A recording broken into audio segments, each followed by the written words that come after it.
From the KBIA Newsroom in Columbia, I'm Maggie LeBeau. U.S. Department of Agriculture officials say they will stop collecting data on household hunger. As KBIA's Harshan Rantanpal reports, the Trump administration is canceling a survey that has collected data on food security for 30 years. The annual survey asked questions such as how often people couldn't afford food that year or if they lost weight due to a lack of food. MU Extension Project Coordinator Bill McKelvey is the author of the Missouri Hunger Atlas, an annual report detailing food insecurity in each of the state's counties.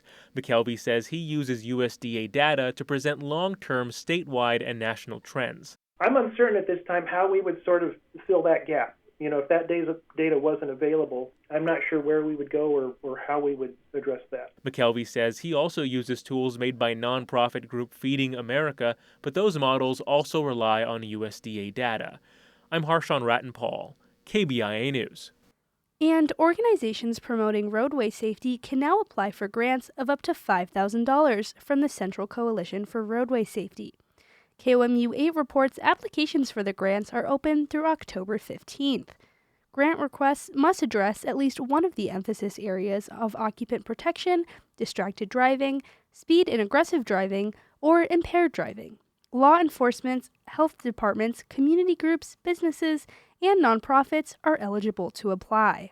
And in other news, the Missouri Supreme Court heard arguments today over the constitutionality of a law barring transgender minors from accessing gender-affirming care. The plaintiffs in the original lawsuit are seeking a reversal of a decision by a Cole County Circuit Judge last November that ruled in favor of the law. Arguing on behalf of the appellants, Nora Hubbard said the trial court ignored the two fundamental rights that are at issue with the case. She says one is the individual right to autonomy over decisions on a person's health and welfare. The other, a parent's authority to seek medical care for children, subject to a physician's independent judgment. These rights are separate and distinct, but they overlap and interact. And buying a car in Missouri will look different starting in late 2026. KOMU 8 reports under a new state law, drivers will no longer leave the dealership with a temporary tag. Instead, they will be issued a temporary plate with their permanent information until the metal plate arrives. Buyers will have to pay the sales tax at the time of the purchase. It can be rolled into loans, but it cannot be postponed and paid at the DMV. The law took effect in late August, but the state won't implement these changes until Missouri launches its new Fusion system, which combines all of the current software systems used for motor vehicle registration.